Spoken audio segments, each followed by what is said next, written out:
Welcome to Fluent Daily, the English listening channel for advanced learners at B2 and C1 level. Every episode features a rich, flowing conversation in natural English on a topic that is genuinely worth thinking about: history, psychology, science, philosophy, and more. There are no simplified sentences here, no slow speech, no vocabulary drills. Just real English spoken naturally on ideas that matter. Your job is simple. Listen. Let the language wash over you. You don't need to understand every word. Just stay with the conversation, follow the ideas, and let your English do what it's designed to do: absorb. This is Fluent Daily. Let's get into it. Imagine you have two identical twins, right? And they're separated at birth. Okay. One is adopted by this really wealthy family, grows up surrounded by books, goes to elite private schools, basically has every educational resource you could ever imagine just handed to them. Right, the perfect setup. Exactly. And the other twin is adopted by a working-class family in a struggling neighborhood, goes to a really underfunded public school, and just enters the workforce right after graduation. A completely different world. Yeah. And so conventional wisdom and honestly just our basic intuition would tell you that their environments are going to shape their brains in entirely different ways. You'd expect their cognitive capacities as adults to be, vastly different. Sure, that makes intuitive sense. But when researchers actually track down these twins, like 40 years later, and test them, their scores on cognitive assessments are practically identical. Yeah, it's wild. The environmental chasm between them barely even registers on the final output. So why? Today, we are tearing into the single most predictive, most aggressively debated, and arguably most misunderstood psychological construct in human history. We are looking at the science of intelligence. And it really is a topic that just totally defies simple intuition. Because when you look at the literature, human intelligence isn't just a measure of how well you can solve a math problem on a chalkboard. Right. It is this massive, heavy-hitting statistical engine. It's the psychological metric that most strongly correlates with, well, your academic trajectory, your occupational success, your lifetime income, and incredibly, even your physical health and longevity. Which is just crazy to think about. It is. But Yeah. because it carries that much predictive weight, it's also, the absolute definition of a political minefield. And that is exactly why we're unpacking it today. So whether you are tuning in to figure out how to, optimize your own learning, or you're trying to understand why a certain language is just so hard to pick up, or you're just intensely curious about the architecture of the human mind, we are going to look purely at the mechanisms today. Exactly. Stripping away the noise. Yeah. We are bypassing all the pop psychology buzzwords. We're looking strictly at what decades of rigorous behavioral, genetics, psychometrics, and educational data actually demonstrate about human cognition. So no agendas, just the mechanics of how the brain processes the world. Okay, let's unpack this. Well, I think that means we really need to start by understanding what we're actually measuring. Because when people hear the term IQ, they often picture this, this shadowy, hyper-competitive sorting mechanism that's just designed to rank humanity. Oh, absolutely. Like a dystopian placement test. Right. But the tool itself was actually born out of a very localized, very pragmatic problem. Yeah, the origin story is almost surprisingly humble, isn't it? It goes back to France in 1905. Yep, Alfred Binet. Right. So the French government had just recently mandated compulsory education for all children, which sounds great, right? But it immediately created this massive logistical crisis. Suddenly, classrooms were flooded with students of just vastly different abilities, and the teachers were completely overwhelmed. They had no idea how to handle it. Exactly. So the government brings in this psychologist, Alfred Binet, and they ask him to figure out a way to identify which children were genuinely struggling and needed specialized help versus which ones were just, bored or acting out. And Binet's approach was purely diagnostic. He wasn't trying to measure this permanent, fixed essence of a child's soul. Right. He literally just wanted to know if a 7-year-old was grasping the concepts that a typical 7-year-old should grasp. So he designed this series of increasingly difficult tasks. And some of them were super simple, right? Oh, incredibly simple. Like asking a child to follow a moving object with their eyes, or just pointing to their nose and mouth. But then they scaled up to repeating sentences from memory, finding rhymes, or defining abstract words. Okay. And so if a 10-year-old could only pass the tasks that were typically mastered by an 8-year-old, Binet flagged them for educational intervention. That is the crux of it right there. Yeah. It was a tool for intervention, not a judgment of human worth. And that literal comparison, mental age versus physical age, that's where the actual math of the intelligence quotient, or IQ, comes from, right? Exactly. You take the mental age, you divide it by the chronological age, and then you multiply by 100. So that 10-year-old who is performing like an 8-year-old gets an 8 divided by 10 times 100, which gives them an IQ of 80. That was the original calculation, yeah. But psychometricians quickly realized that that formula completely falls apart as human beings mature. Oh, sure, because adults don't learn at the same pace. Right. The cognitive leap between age 5 and age 10 is massive. But the cognitive difference between age 35 and age 40 is practically non-existent. Ah, yeah, that makes sense. So if a 40-year-old performs on a test, like an average 35-year-old, dividing 35 by 40 gives them an IQ of 87, which implies they're significantly below average. But that mathematically misrepresents adult cognitive stability. So the modern literature just threw out the literal quotient part entirely. Pretty much, yeah. Today, when you take an intelligence test, you aren't getting a quotient of your age. You're getting a standardized score. The test makers basically take a massive sample of the population, look at the distribution of raw scores, and they force them onto a bell curve. A normal distribution, exactly. And they anchored the absolute average score at 100 and set the standard deviation at 15 points. And setting that standard deviation is critical because it tells you exactly how rare a score is. So on a normal distribution, roughly 68% of all people will score within one standard deviation of the mean. Meaning between 85 and 115? Right. And if you push out to 2 standard deviations, from 70 to 1 to 30, you capture about 95% of the population. It is entirely a measure of relative standing. So an IQ score doesn't tell you how many, units of intelligence you possess, like pounds on a scale? No, not at all. It tells you your exact percentile rank among your peers.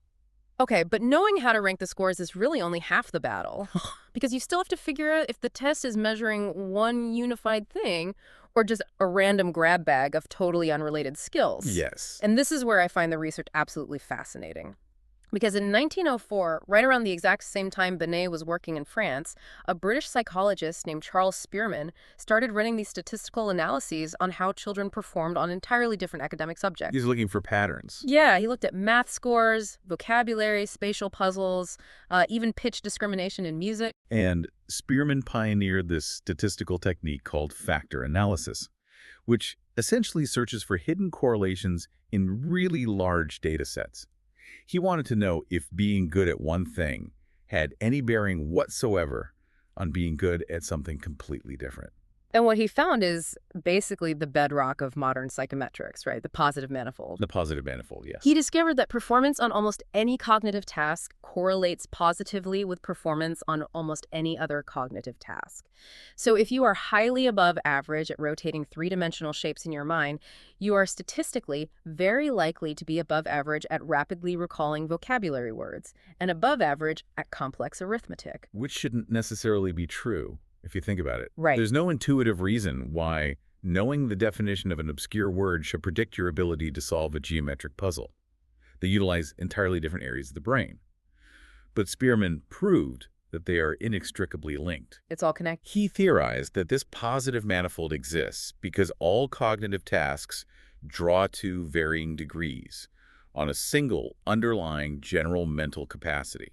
And he called it D factor, or general intelligence. I always try to visualize the G factor like an Olympic decathlete. Well, that's a great analogy. Right. If you go to the Olympics and watch someone competing in the high jump, and they are clearing the bar at a world-class height, statistically speaking, that exact same athlete is going to perform well above average in the 100-meter dash, the shot put, and the hurdles. Absolutely. Now, jumping over a bar and throwing a heavy metal ball are completely different mechanical skills, but they both draw on this massive reservoir of general physical athleticism. Yeah. You know, explosive, fast-twitch muscle fiber, elite cardiovascular capacity, deep central nervous system coordination. So the G factor is essentially cognitive athleticism. No, that analogy holds up beautifully to the actual data. Just as a decathlete might have a slight specialization, like maybe they're a bit better at sprinting than throwing people who have specific cognitive strengths, but that underlying engine of G powers all of it. And over the decades, researchers, specifically Raymond Cattell and John Horn, they refined this model. They realized that this general cognitive engine actually expresses itself in two highly distinct ways, which they called fluid intelligence and crystallized intelligence. Let's pull those apart, because the way they age differently is just mind-blowing to me. It's fascinating. So, fluid intelligence is your raw processing power. It is your ability to navigate novel situations where you have zero prior experience to draw from. If I drop you in the middle of a foreign city, hand you a complex subway map written in a language you barely understand, and ask you to calculate the fastest route to the airport during rush hour, you are leaning entirely on fluid intelligence. You're flying blind, basically. Exactly. You have to recognize patterns, hold multiple variables in your working memory, and deduce rules on the fly. And the tragic reality of fluid intelligence is its trajectory over time. Oh. Yeah, it develops rapidly through childhood, peaks in your early to mid-20s, and then begins this slow, inescapable decline throughout the rest of your life. So it really is a young brain's game. It is. It relies heavily on the physiological health of your prefrontal cortex and the sheer speed of your neural transmission. Well, thankfully, we have crystallized intelligence to save us as we age. Because crystallized intelligence is the database. It is the accumulated library of facts, vocabulary, cultural knowledge, and structural mental models that you build up over a lifetime of using your fluid intelligence. Right. So if fluid intelligence is figuring out the subway map, crystallized intelligence is knowing the geopolitical history of the city you're standing in. Precisely. And unlike the processor, the database keeps expanding.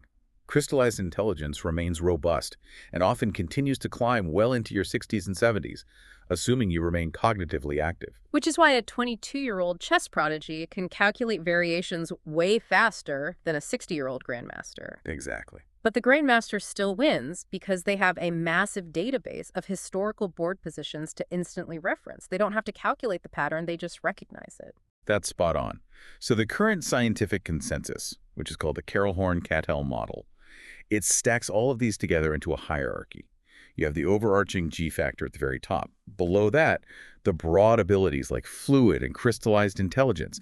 And below that, very specific, narrow skills like reading speed or spatial visualization. It's mathematically elegant, heavily replicated, and incredibly robust. It is. But, we cannot discuss a mathematically elegant model without slamming right into the wall of why this specific science is so incredibly difficult to talk about. Ah, yes. It is the elephant in the room of behavioral science. And we have to look it right in the eye. Because when you have a psychological construct that is the single best predictor of whether someone will graduate college, how much money they're going to make, and what social stratum they might occupy, it stops being a laboratory curiosity. It becomes a tool of immense power. Huge power. And historically, that power has been catastrophically abused. The early 20th century saw intelligence research inextricably tied to the eugenics movement. Yeah, the history is undeniably grim. We saw prominent psychologists administering poorly translated, culturally biased tests to immigrants arriving at Ellis Island, and then using those resulting low scores to advocate for severe immigration restrictions. And tests that were originally designed by Binet to help marginalized children in France were then weaponized in America and elsewhere to justify social hierarchies, to push for forced sterilizations under laws like the ones upheld in the infamous Buck versus Bell Supreme Court decision. It's just horrific stuff. It really was. It lent a veneer of scientific credibility to overt racism. When you look at the literature detailing this period, you see a catastrophic failure by researchers to distinguish between innate cognitive capacity and environmental deprivation. Right, because they were testing people who lacked formal education or English proficiency, and then concluding they just lacked fundamental intelligence. Which brings us to a massive philosophical crossroads. If a scientific tool has a history of being used to inflict systemic harm, how can we possibly justify continuing to use it? There is a very vocal contingent out there that argues we should just throw the whole concept of IQ out the window. This raises an important question, definitely. Right, just abandon the metric entirely and focus on individualized learning. It is a totally understandable reflex, given the history, but the literature offers a powerful counter-framework here. Think about the history of the pharmaceutical industry. Okay. We have documented historical instances of severe pharmaceutical misconduct. Companies covering up lethal side effects, conducting unethical trials on vulnerable populations, engaging in massive fraud. Right, terrible things.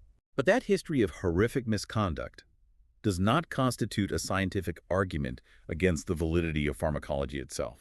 You don't stop believing that antibiotics cure infections just because a drug company acted unethically. Right. You don't throw away the concept of molecular biology just because humans misused it. Exactly.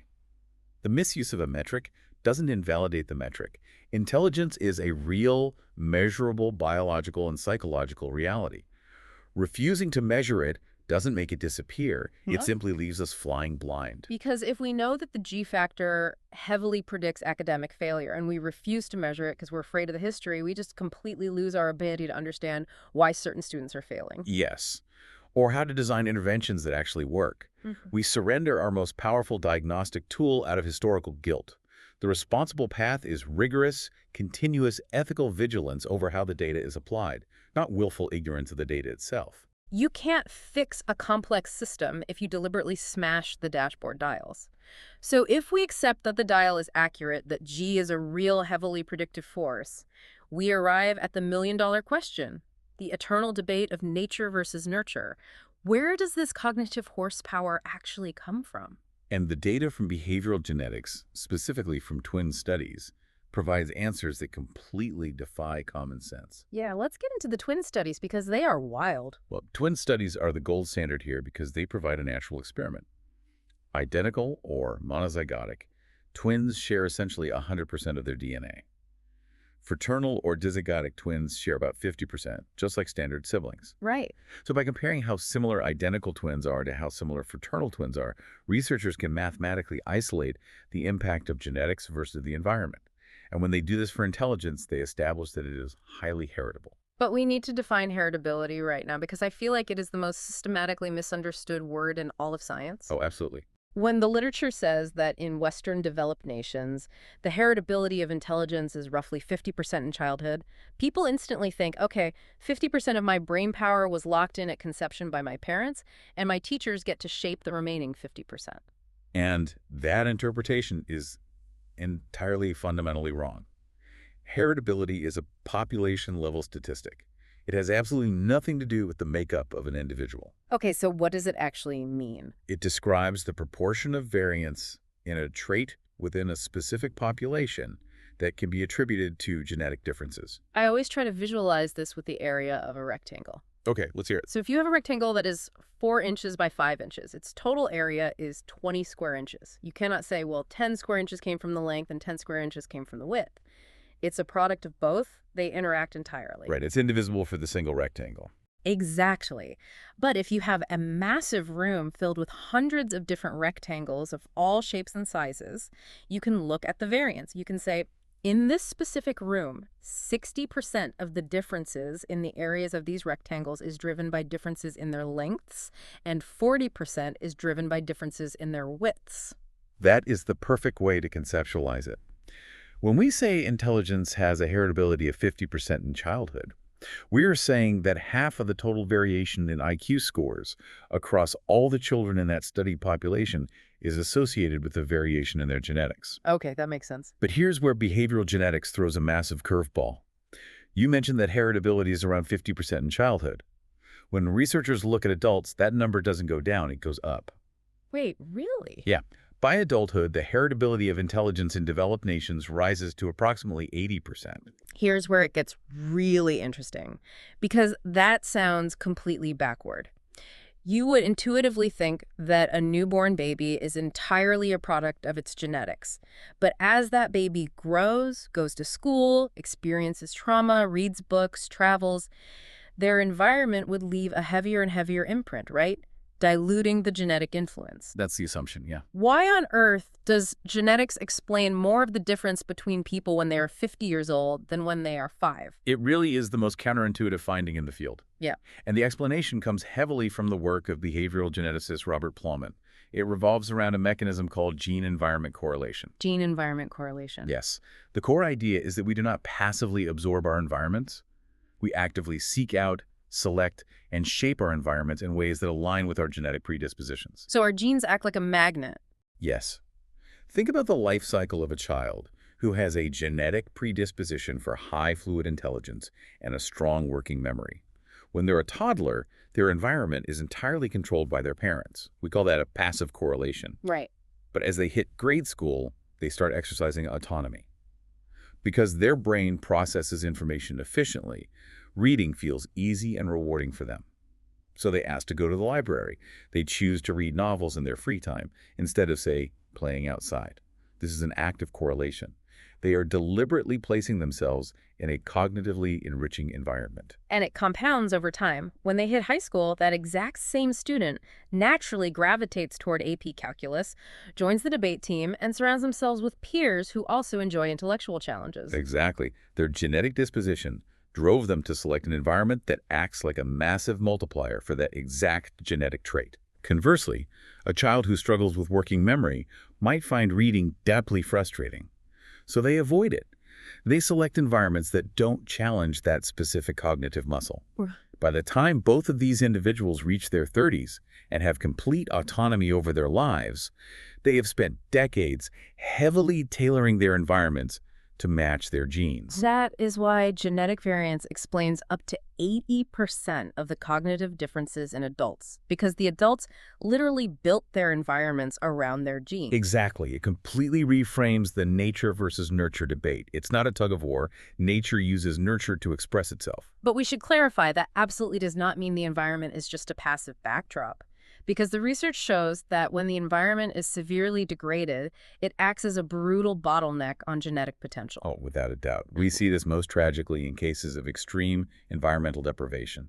A brain simply cannot build complex neural networks if it doesn't have the literal biological building blocks. Severe childhood malnutrition, profound iodine deficiency, and exposure to neurotoxins like lead absolutely devastate measured intelligence.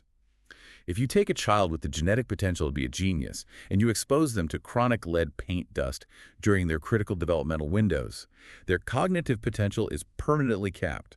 The environment holds veto power.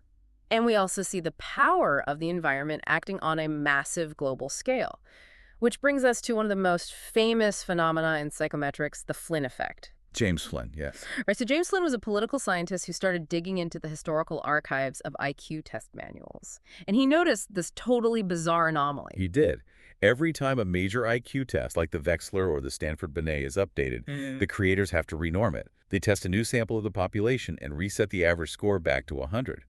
Flynn noticed that when the test companies administered the old tests to the new modern populations, the modern populations were absolutely crushing them. Right. They were scoring way above 100. Flynn documented that across the 20th century, all over the world, average IQ scores were rising at a rate of roughly 3 points per decade. Which is huge. It doesn't sound like much until you compound it. Yeah. If you took an average person from the year 1920 who scored a perfectly normal 100 in their own era, and you transported them in a time machine to today and gave them a modern IQ test, they would score somewhere in the 70s. Yeah. They would be classified as borderline intellectually impaired by modern standards. Which forces a massive realization. Human genetics simply do not evolve that fast. You cannot have population-level genetic shifts that massive in a mere 50 or 80 years. Therefore, the Flynn effect is the ultimate empirical proof that intelligence is highly responsive to massive environmental shifts. So what exactly changed in the environment to make our grandparents' generation seem so different cognitively? I mean, it's not like they were foolish people. No, they weren't at all. The leading theories for the Flynn effect point to a combination of massive public health and societal shifts. First, you have the radical improvement in childhood nutrition and the reduction of infectious diseases. Okay. If a child's body isn't spending massive amounts of caloric energy fighting off parasites or recovering from severe illnesses, it can dedicate that energy to neurological development. Second, you have the near-universal expansion of formal, compulsory education. And Flynn himself had a really interesting theory about the cognitive demands of the modern world. He called it scientific spectacles. 100 years ago, the vast majority of human beings survived by doing concrete manual labor. They thought about the world in practical, immediate terms. Concrete terms, yeah. But today, the modern environment constantly forces us to interact with abstract symbols. We navigate complex software user interfaces, we manage abstract financial systems, we play video games that require intricate spatial mapping. We live in an environment that acts as a continuous high-intensity workout for our fluid intelligence. Our brains adapted to the abstraction of the modern world. Though the literature does note a fascinating recent development. In several highly developed countries, the Flynn effect appears to be slowing down, plateauing, or even slightly reversing. Really? Yeah. Reversing? Yeah. This suggests we may have hit a biological or environmental ceiling on those 20th century improvements, or that new, modern environmental factors, perhaps digital distraction or changes in educational rigor, are altering the trajectory. Wow. So if the Flynn effect proves undeniably that a rising tide of environmental resources lifts IQ scores across an entire century, we are forced to ask an incredibly uncomfortable question. What happens when we look at specific populations within our own society whose environments have been systematically starved of those resources? That's a crucial question. And this brings us directly to the empirical reality of demographic group differences in IQ scores. And I want to explicitly frame this for you listening right now. We are looking strictly at the scientific consensus documented in the rigorous literature. We are completely stripping away the political rhetoric. It is the most heavily scrutinized area in psychometrics, precisely because the stakes are so high and the history is so fraught. Right. And the empirical data, which has been consistent for decades, shows average score differences between socially defined demographic groups. In the United States, the most widely studied and discussed gap is between Black and white Americans. That gap in average scores is a real feature of the data. The intense scientific debate is entirely about the cause of that gap. And the overwhelming scientific consensus is that these group differences are driven by environmental factors, not genetic ones. Right. When researchers unpack the environment, they find a complex web of structural disadvantages. We are talking about severe multi-generational socioeconomic inequality. We are talking about disparities in the quality of prenatal care, chronic exposure to environmental toxins like lead, which disproportionately affects marginalized neighborhoods, and massive inequalities in educational funding and teacher quality. But there are always people who point to the high heritability of intelligence, that 80% number we talked about earlier, and they try to argue, well, if it's mostly genetic within a group, doesn't that mean the difference between groups is also genetic? That is a classic logical fallacy in behavioral genetics. It's often referred to as Lewontin's fallacy. A high heritability within a group tells you absolutely nothing about the cause of a difference between two groups. Let's use the seed and soil analogy here, because I think it clears this up perfectly. Please do. Imagine you have a handful of genetically diverse corn seeds. You randomly split the handful into 2 batches. You plant batch A in a field with perfect soil, abundant sunlight, and automated irrigation. You plant batch B in a field with depleted soil, heavy clay, and barely any water. A terrible environment. Right. Within batch A, some stalks will grow taller than others, and because the environment is perfect for all of them, the height difference between stalks in batch A is almost entirely genetic. The heritability is nearly 100%. Yes, and the exact same is true in batch B. The small differences between the stunted stalks are also mostly genetic. But if you look at the massive gap in average height between field A and field B, genetics has absolutely nothing to do with it. Exactly. The seeds were randomly sorted. The entire gap between the groups is driven by the soil. The structural inequality of the environment perfectly explains the observed differences. Furthermore, researchers like Claude Steele demonstrated that the environment of the testing room itself depresses scores. He pioneered the research on stereotype threat. Stereotype threat is a profoundly impactful psychological phenomenon. It occurs when a person is in a situation where they feel at risk of confirming a negative stereotype about their social group. Okay. If a Black student sits down to take a high-stakes intelligence test, they are often acutely aware of the toxic societal stereotypes regarding race and intelligence. This awareness triggers anxiety, which consumes massive amounts of working memory.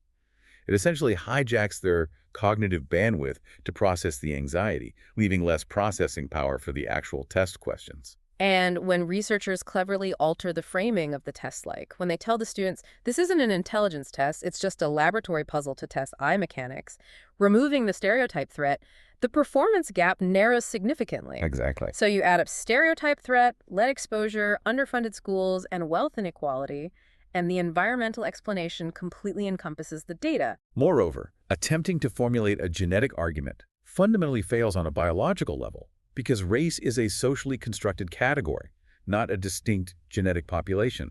Human genetic variation exists on a continuous gradient.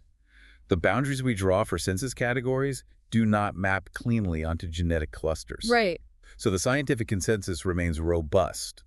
Environmental factors provide a necessary and sufficient explanation for observed group differences.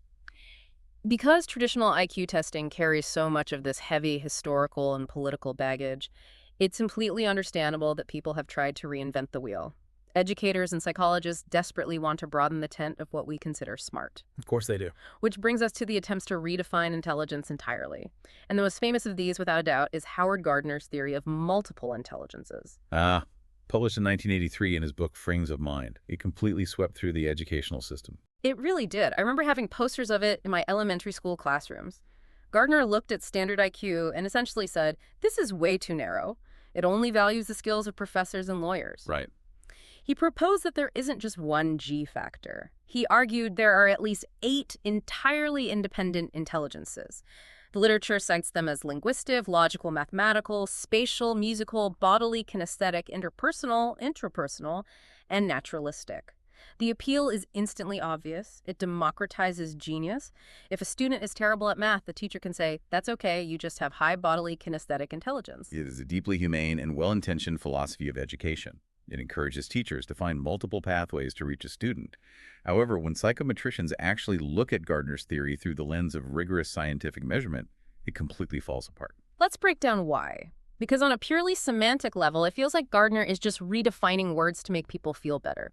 Let's look at bodily kinesthetic intelligence. If I am an Olympic gymnast, I have unparalleled physical coordination, balance, and muscle memory. Right. But isn't that just a physical talent? If we call being good at gymnastics an intelligence, doesn't the word intelligence lose all diagnostic meaning? That is exactly the core critique. Gardner conflated cognitive processing capacity with specialized talents, personality traits, and vocational interests. There is a fundamental neurological difference between the abstract reasoning required to solve a novel fluid intelligence matrix and the cerebellar muscle memory required to land a backflip. But beyond the semantics, Gardner's model fails the empirical test. The ghost of Charles Spearman returns. Exactly. Gardner explicitly claimed these 8 intelligences were independent. That means being highly linguistically intelligent shouldn't predict your logical mathematical intelligence. But when researchers design tests for these various domains and administer them to large groups, the positive manifold appears every single time. The scores correlate. They correlate heavily. The people who score high on the musical tests also tend to score high on the spatial tests and the linguistic tests. The underlying G factor bleeds through everything. Gardner's categories were theoretically derived. He came up with them by analyzing brain damage case studies and evolutionary history, but they were never empirically validated by factor analysis. So it's a brilliant educational philosophy, but it's not structural science. But what about the other massive buzzword, emotional intelligence, or EI?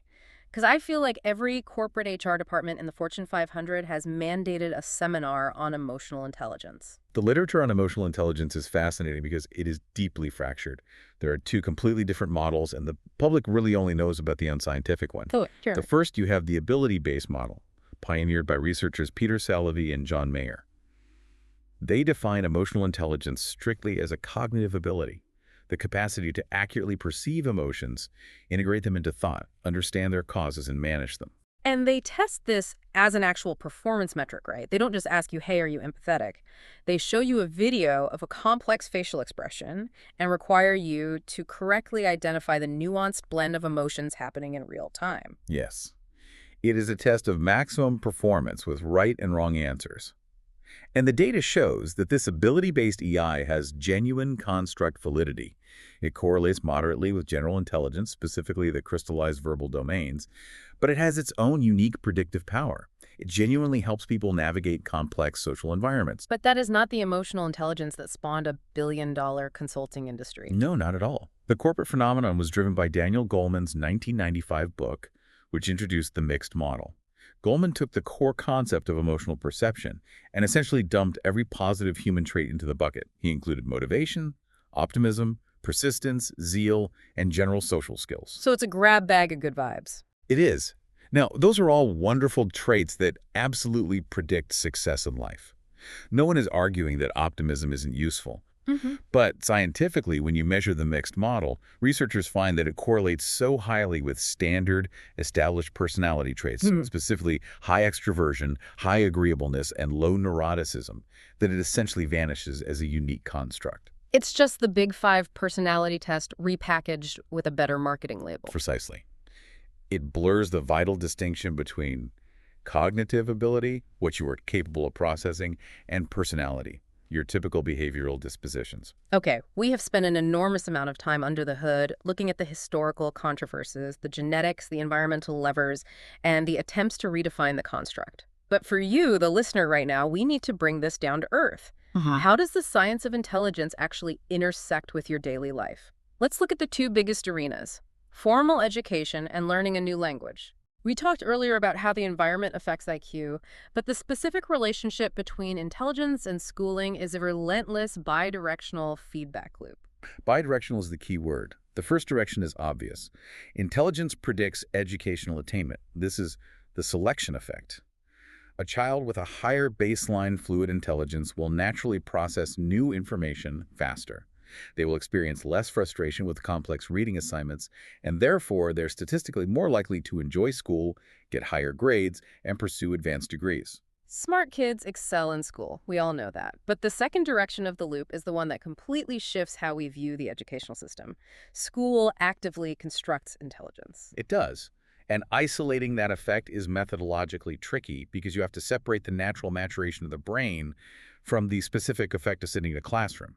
But researchers like Stuart Ritchie have managed to do this by looking at natural experiments. I love natural experiments. This is when the real world accidentally runs a perfect scientific trial. What did Ritchie look at? Ritchie and his colleagues conducted a massive meta-analysis, looking at historical changes in compulsory schooling laws. Throughout the 20th century, various governments would suddenly pass a law raising the dropout age. Overnight, they forced an entire cohort of teenagers to stay in school for one additional year compared to the cohort born just a year prior. So you have two massive groups of people, essentially identical in demographics, but one group is legally forced to consume one more year of formal education. What happens to their IQ scores? The data is staggering.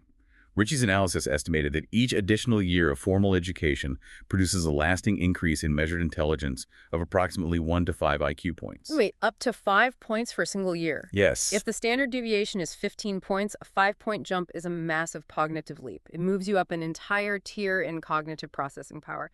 How exactly is the classroom physically altering the brain's capacity? Well, think about what you were forced to do in a rigorous educational environment. You are continuously practicing abstract reasoning. You are reading complex texts that force you to hold multiple competing ideas in your working memory simultaneously. You are constantly decoding symbols in mathematics. Right, you're constantly engaged. Beyond that, school instills rigorous cognitive habits. It trains you to sustain attention on uninteresting tasks, to think systematically rather than impulsively, and to categorize information. You're essentially doing reps in a cognitive gym for 8 hours a day. The equity implications here are absolutely terrifying. If school isn't just grading intelligence, but actively building it, literally manufacturing up to 5 IQ points a year, then unequal access to high-quality education is the ultimate biological injustice. If you have one demographic attending elite, well-funded schools that maximize those cognitive reps, and another demographic trapped in underfunded schools that fail to challenge their fluid intelligence, the society is literally engineering cognitive inequality across generations. That is the inescapable conclusion of the data. Education is the most powerful environmental lever we have to optimize the G factor across a population. So what does this all mean? For you, the listener trying to learn Spanish or Japanese, what if you are out of school? If you are grinding away on Spanish flashcards or trying to grasp Japanese grammar, how much does your innate intelligence actually dictate your success? The relationship between cognitive ability and second language acquisition is one of the most thoroughly mapped areas in educational psychology. The military and diplomatic corps have been obsessed with this for decades. They use an instrument called the Modern Language Aptitude Test, or the MLAT. But the MLA doesn't just give you a standard IQ puzzle. It specifically targets the cognitive subskills that make language acquisition possible. Correct. The MLT is highly correlated with general intelligence, but it zeroes in on specific faculties. First, it measures phonemic coding ability. This is your raw capacity to hear a completely novel sound like the trilled R's in Spanish or the pitch accent in Japanese. Hold it in your working memory and encode it accurately so you can reproduce it. It's the audio processor. Exactly. Then it tests inductive language learning, which is a pure test of fluid intelligence. Can you look at a series of sentences in an artificial made-up language and intuitively deduce the underlying grammatical rules without being explicitly taught them? Oh, that sounds really hard. It is. And finally, it leans heavily on two broad cognitive capacities, working memory and processing speed. Let's focus on working memory, because when I try to speak a new language, that is exactly what feels like it's breaking down in my brain.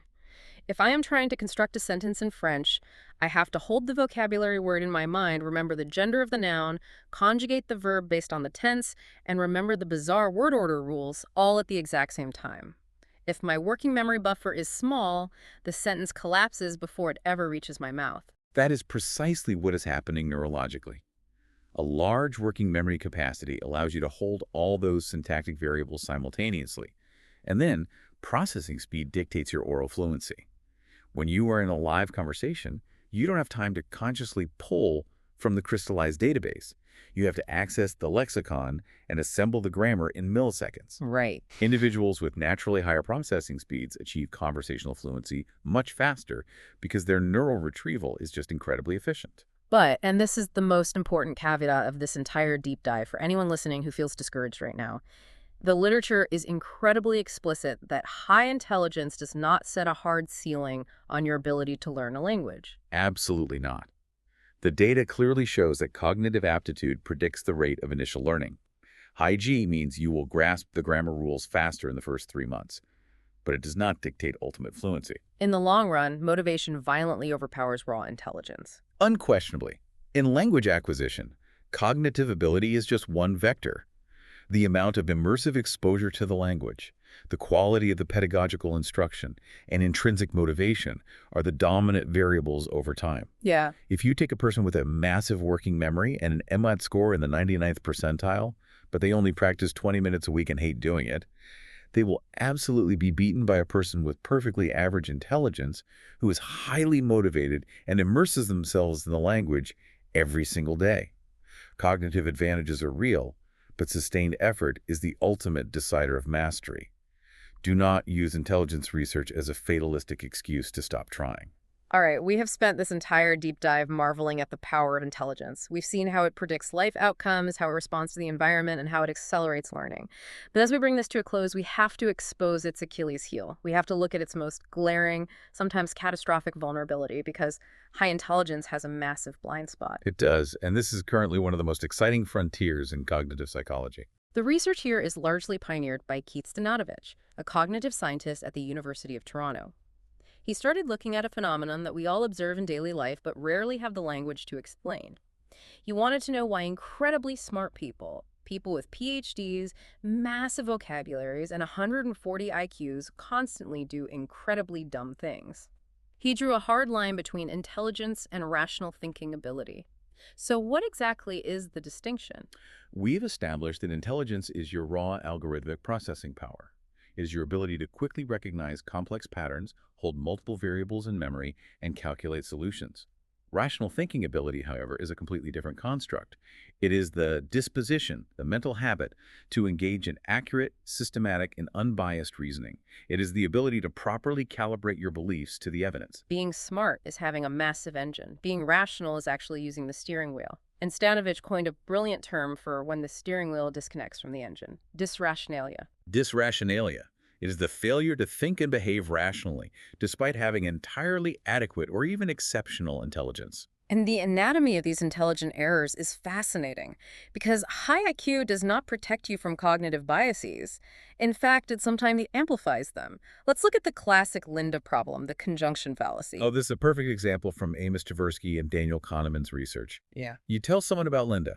She is 31, single, outspoken, and very bright. She majored in philosophy. As a student, she was deeply concerned with issues of discrimination and social justice. Okay. Then you ask the participant, which is more probable? A, Linda is a bank teller. Or B, Linda is a bank teller and is active in the feminist movement. Logically, mathematically, the answer has to be A. The probability of two events occurring together, being a bank teller, A, and D, a feminist, can never be higher than the probability of just one of those events occurring alone. Every feminist bank teller is, by definition, a bank teller. But the vast majority of people get it wrong. They choose B because it tells a better narrative. And Stanovich's critical finding is that having a high IQ does not immunize you from this error. In fact, highly intelligent people are just as likely to fall prey to the conjunction fallacy, base rate neglect, and the overweighting of vivid anecdotal evidence. Wow. If a high IQ person reads 50 peer-reviewed studies proving a particular diet supplement is completely ineffective, but their brilliant, charismatic colleague swears it cured their insomnia, the high IQ person is still highly susceptible to tossing out the data and trusting the anecdote. But where it gets truly dangerous is motivated reasoning. Motivated reasoning is when you decide what you want to believe first, usually to protect your ego, your political tribe, or your financial interests, and then you apply your cognitive resources to justify that conclusion. And this is where a massive G factor actually becomes a liability. If we connect this to the bigger picture, it is the smart idiot effect. When a highly intelligent person engages in motivated reasoning, they don't use their massive working memory and processing speed to discover the objective truth. They use it to build an impenetrable fortress of incredibly sophisticated, complex-sounding arguments to justify why their biased, irrational belief is actually correct. They just become much better at defending bad ideas. Which perfectly explains why you can find Nobel Prize-winning scientists who hold completely unhinged, irrational conspiracy theories outside their specific domain of expertise. They have unparalleled processing power, but they lack the rational disposition to apply it objectively to their own biases. Intelligence is a tool, but rationality determines how you swing the hammer. So, let's synthesize this massive journey we've taken today. We started in the classrooms of early 1900s France, looking over Alfred Binet's shoulder as he tried to figure out which kids needed a little extra help. We unpacked the elegant, invisible threads of Charles Spearman's positive manifold, revealing the G factor, that general cognitive engine driving everything from our fluid ability to untangle a new subway map to our crystallized memory of history. We waded into the absolute darkest corners of the 20th century, acknowledging that while the science of intelligence was horrifically weaponized by eugenicists, the metric itself remains one of the most robust, highly predictive tools in all of psychology. We cannot discard the dashboard just because we don't like what it tells us about our society. We shattered the intuition of nature versus nurture, exploring how our genetics act as a magnet, pulling us toward environments that amplify our innate traits, resulting in heritability that actually increases as we age. But we balance that with the undeniable power of the Flynn effect, proving that environmental shifts, better nutrition, less lead, modern complexity, can lift cognitive boats globally. We applied that environmental lens to the heated debate over demographic group differences, confirming the scientific consensus that structural inequality, underfunded schools, and stereotype threat provide the explanation, completely dismantling the biologically flawed genetic arguments. We looked at the well-intentioned but ultimately flawed attempts to redefine intelligence with multiple intelligences, separating the hard science from the corporate seminar buzzwords. We analyzed the incredible power of formal education to literally construct IQ points year by year, and we broke down how motivation will always be the ultimate X factor when you are trying to learn that second language. Ultimately, intelligence is a profound, multidimensional reality. It dictates the speed and efficiency of the human biological processor, but it is not the totality of human cognition.